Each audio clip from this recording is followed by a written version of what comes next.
আমরা সকাল থেকে দেখেছি অদর ধারায় বৃষ্টি হচ্ছিল না ভাই?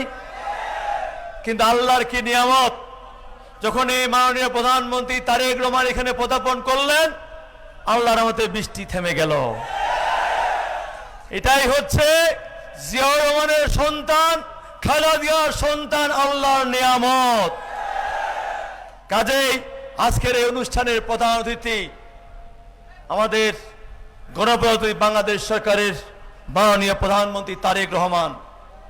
উপস্থিত আমাদের এই কক্সবাজার সহ বাংলাদেশের রাজনীতিতে যিনি সংসদীয় কায়দায় যেভাবে আমাদের সংসদ সহ আমাদের বাংলাদেশের আইন শৃঙ্খলা সুন্দরভাবে সুনিপুণভাবে নিয়ন্ত্রণ করছেন, আমাদের মাননীয় স্বরাষ্ট্রমন্ত্রী, বিএনপি জাতীয় স্থায়ী কমিটির অন্যতম সদস্য সালাউদ্দিন আহমেদ।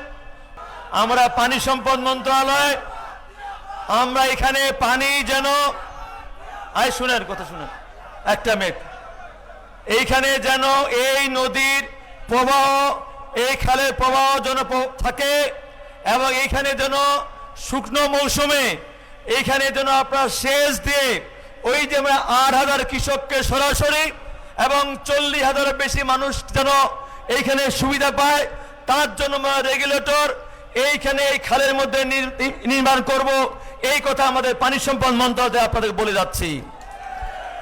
অনুরোধ করি একটি কথাই, আমাদের মাননীয় প্রধানমন্ত্রী আজ থেকে 3.5 মাস আগে নির্বাচনের পূর্বে যে কথাগুলো বলেছেন, আজকে প্রত্যেকটি কথায় পর্যায়ক্রমে কাজে প্রমাণ করছেন। এটাই হচ্ছে শহীদ জিয়াউর রহমানের রাজনীতি, এটাই হচ্ছে খালেদা জিয়ার রাজনীতি, এটাই হচ্ছে বিএনপি রাজনীতি, এটাই হচ্ছে তারেক রহমানের রাজনীতি।